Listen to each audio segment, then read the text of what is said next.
Goodbye to you, my trusted friend. Because look at me now, I'm on high def.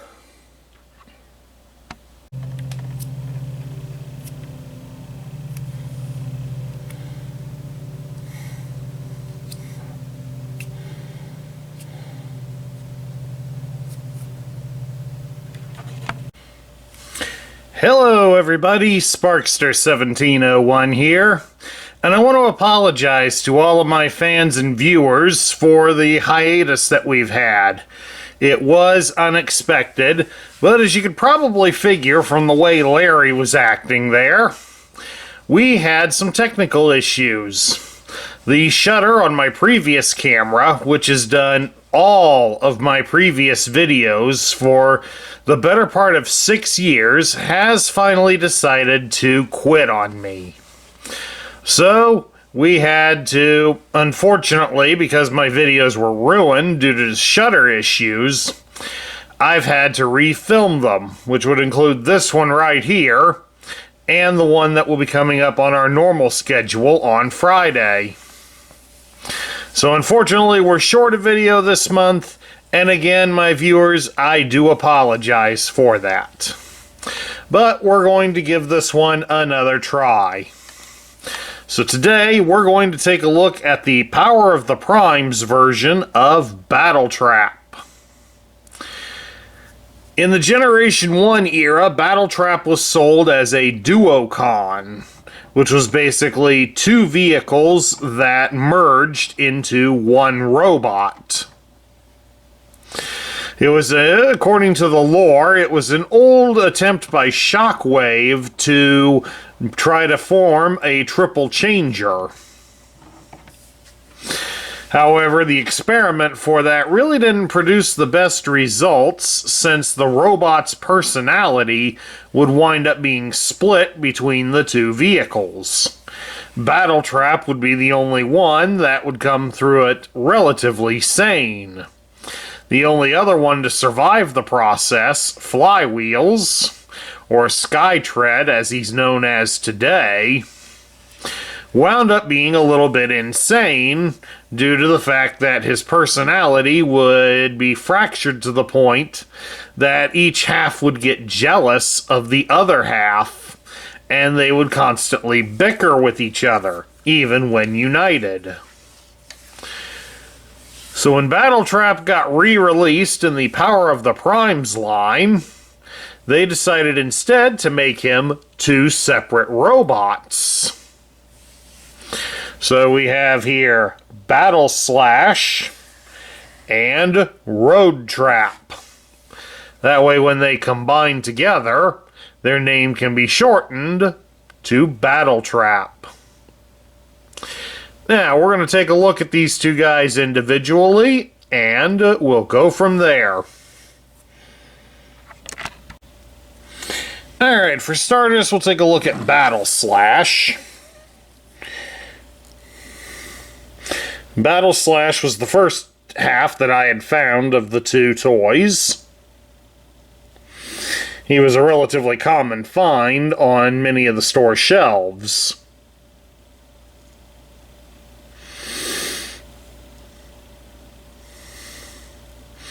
An interesting looking little figure here. I do like the fact that they put the rotor blade here on one of his arms instead of mounting it on the backside like is quite common for a Transformer. This sort of gives him something of a weapon to use as well.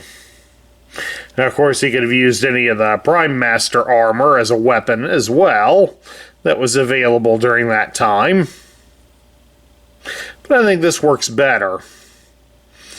Now, while he has no loose accessories to speak of, the rotor blade is on there on a mushroom clip, something of a mushroom clip here. So it could be removed, but there are little extra protrusions here on it that stick out a little further, and those could probably break if it's repeatedly removed. Of course, we also run the risk of breaking him by dropping him on the floor. Thankfully, there's carpet down here underneath this table. Alrighty.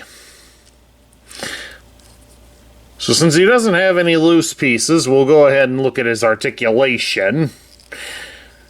His head could be turned from side to side. It's unfortunately not really on a ball joint, so it doesn't move up and down. His arms can be raised up to the point he can touch himself on the head. They do rotate at the shoulder, but it's hindered by this piece here on the side, so it won't rotate all the way. You can bend his arm at the elbow 90 degrees, and he does have a swivel at the bicep, so he does have G.I. Joe style battle grip. The way he's designed, he can't be twisted at the hip. His legs can be spread apart into a full splits. He does have a bit of a thigh cut, so you can turn his leg at the thigh. You can raise his leg up at the knee, up at the hip, a little more than 90 degrees, and you can bend him at the knee 90 degrees. So all in all, he has rather average posability for a figure.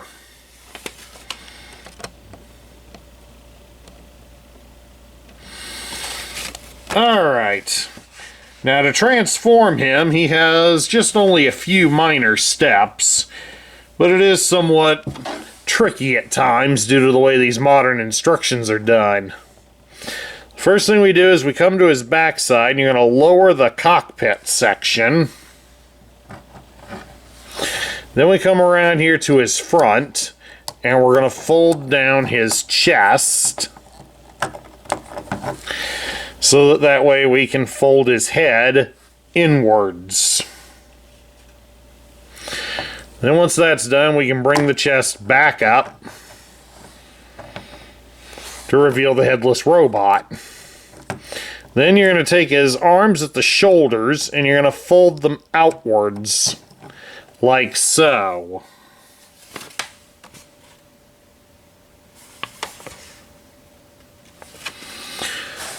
Then we're going to kind of twist his arms, because they got a hinge here at the shoulder to rotate them around.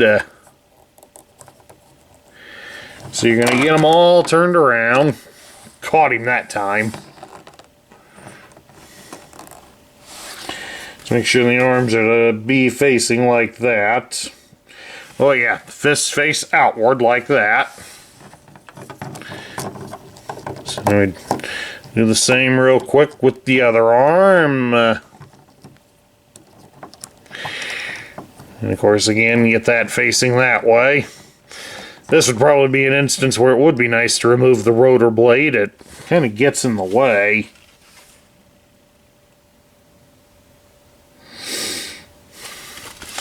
Then once the arms are positioned that way, then you will rotate them at the elbow so that they face forwards. So now we're going to turn him around. Now come down here at his feet and we're going to fold out these side pieces to form the rear rotor.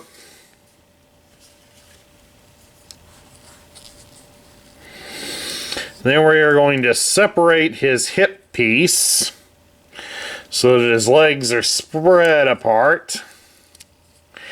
And then we're going to rotate the hip piece and such towards the back.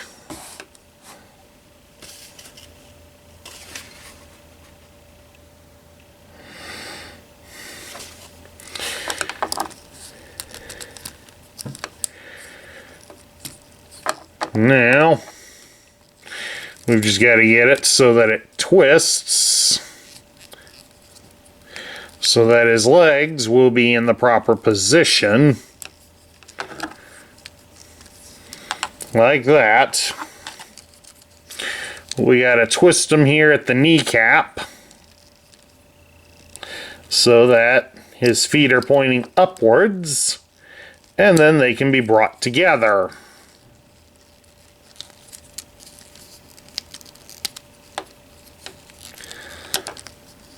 There's the catch.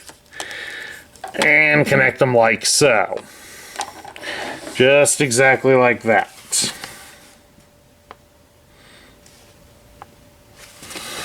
Now, of course, once that's done, we can take this piece and fold it downward, form the nose of the helicopter.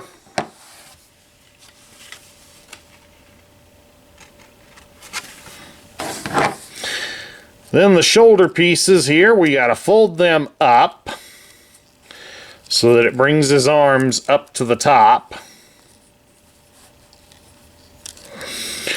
And then we start to rotate them so that his shoulders go on the back. But the hands are going to connect together.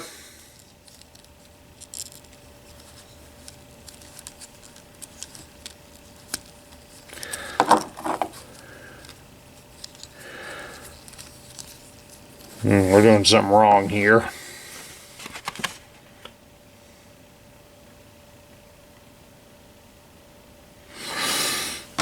Ah, that's right. They gotta bend inward at the elbow.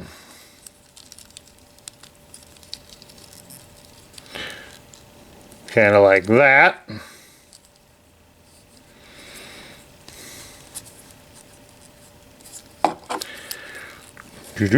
Doom. Come on. There we go. Then that way the two halves can be brought together. Then there's this extra protrusion that I'll peg in here into the legs. And then we can bring down the cockpit section. And then there we have it. Battletrap has transformed into a helicopter, which of course is pretty reminiscent to his Generation 1 counterpart right here. Now look at that, this is my first Generation 1 toy in high def.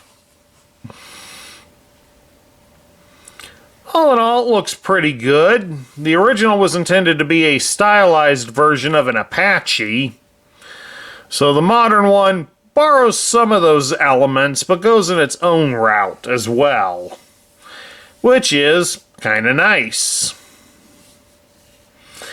Alright, we're going to switch over now and take a look at Roadtrap. Okay, here is Roadtrap.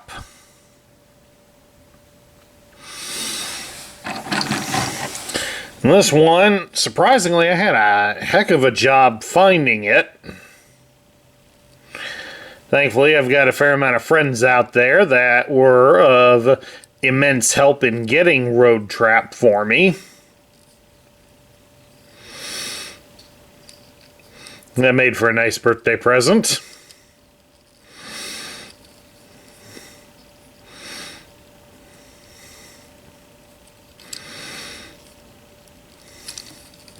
Let's take a look at his backside, which is unfortunately pretty barren.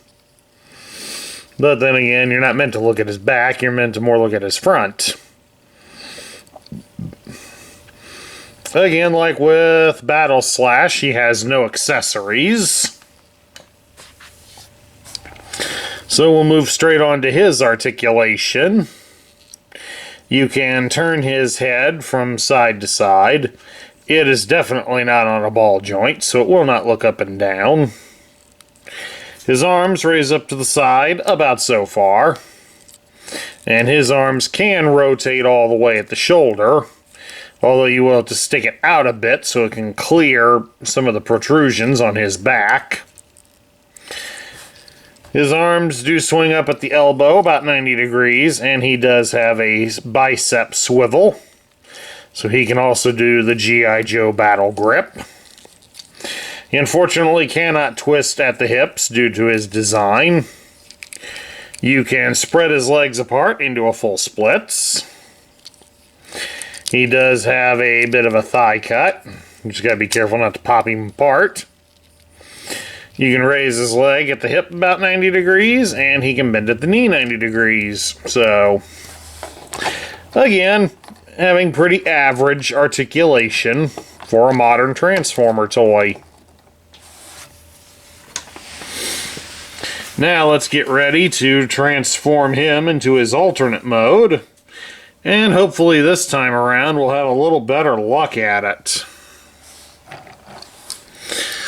We start by taking his legs and putting them together down here at the feet.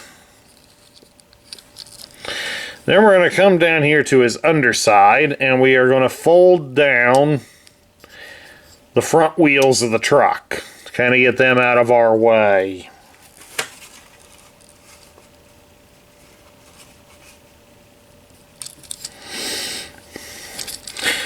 Then the next step is, while we got him turned around, is to stretch out the back section of his legs so that they're all straight like that.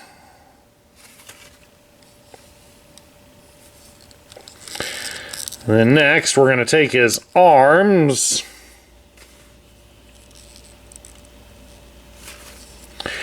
we start to rotate them around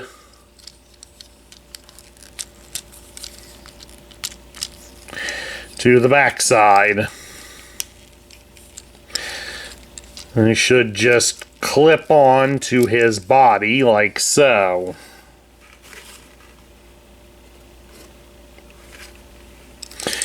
But we also got to get him to separate at the chest.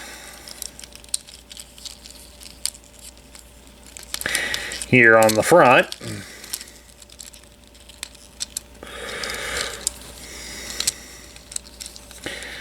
Because this is how his body is going to connect together, is that it has to fold inwards. And it needs his chest freed to do that.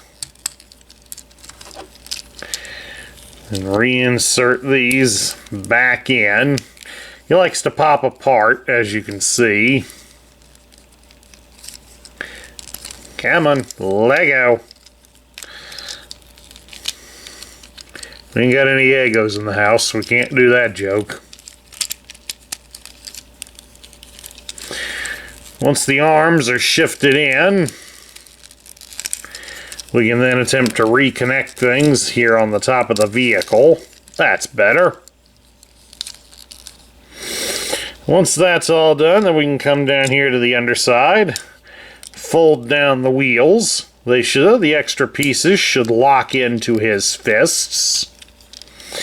Then we'll take this part here that has his head, and we're going to fold it down and under, like so.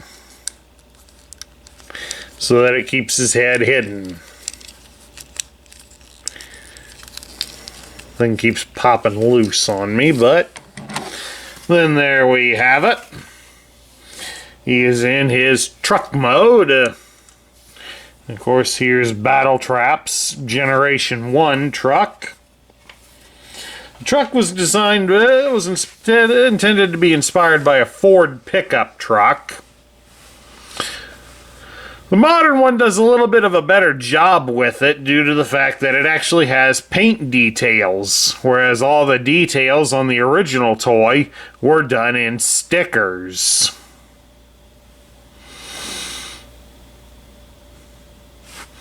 And of course, since he's on wheels, how does he roll on this table? Rolls pretty good. Alright, now it's time to combine these two. Okay, now comes the fun part of combining them. In the Generation 1 era, all we had to do was press the two vehicles together, and they would automatically spring up into the robot. Which, of course, if you were a young child back then, that easily impressed you. And nowadays, we got to do a little bit more work. So we'll start here with Battleslash. first thing we have to do is we have to pop the cockpit up and freed, so that way we can work his arms out. Like that. Then the arms have to be separated, and it has to be folded towards his back.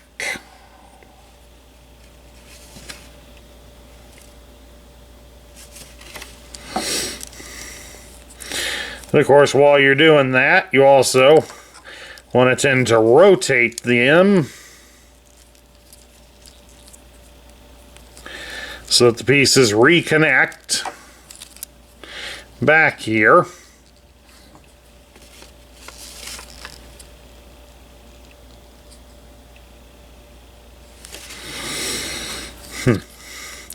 That's a little bit too far out. No, I guess it is right. And next, we're going to pop the arms free. Pop the rotor blade, the rear rotor free. You fold everything over so it merges into the side like arms. We'll fold in the rear rotor and turn them at the hinge, and you can see little blue fists.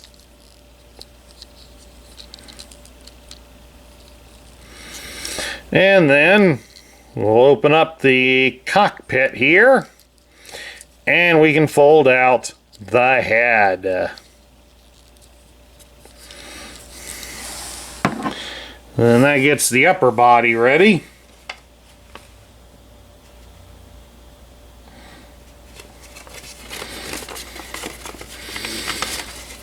Still think the back's a little off.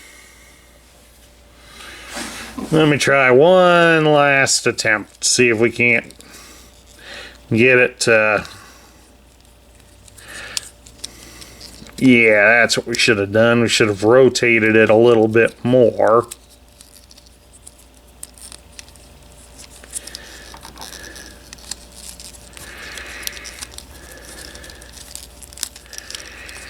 I thought. That's better.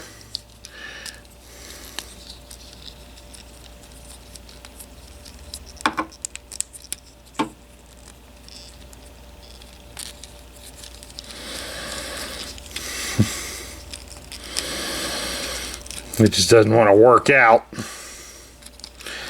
There we go. That's right. It should fold over more. Like that. So we do have to get these pieces out.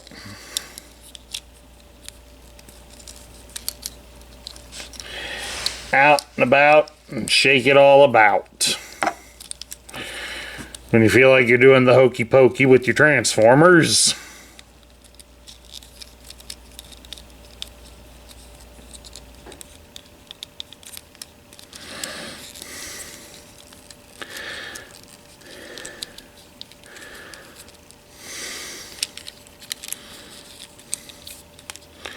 And there we have it. That's better. Alright, now for Roadtrap.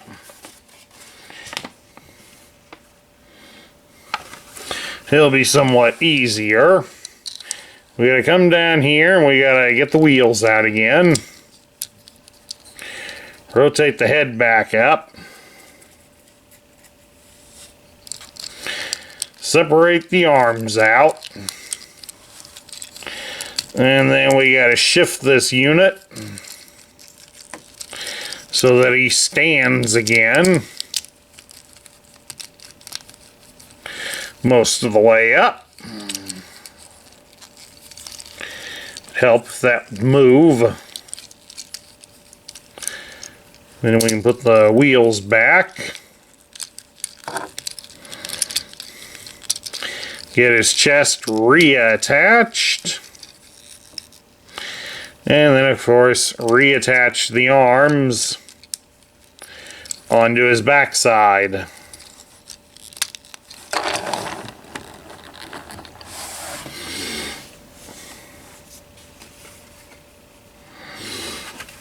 We got these up too high. This is up too high.